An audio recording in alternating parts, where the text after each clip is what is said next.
বড় আলুর থেকে না ছোট আলুটাই খাইতে খুব মজা। যে সোনার আন্ডা আর টাকলু আলু ছোলা হয়ে গেছে। ডিমটা একটু তেল লবণ যাওয়ার জন্য একটু ফেলে নিই ভিতরে।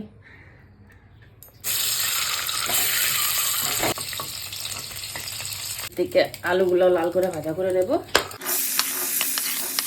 গোটা জিরে অল্প দেব, দেব একটু রসুন পেস্ট, তারপরে দেব একটু আদা পেস্ট, তারপরে দেব পেঁয়াজ পেস্ট, টমেটো কুচি, কাশ্মীরি,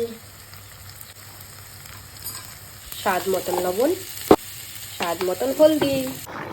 এরকম ছোট আলু দিয়ে ডিমের সবজি যদি আপনাদের ভালো লাগে তো কমেন্ট করে অবশ্যই জানাবেন। কি সুন্দর গন্ধ বেরিয়েছে। ভেন্ডি ভাজি, শসা, পটল ভাজি, একটু মাছের চাটনি, তারপরে ডিমের সবজিটা করেছিলাম এটা।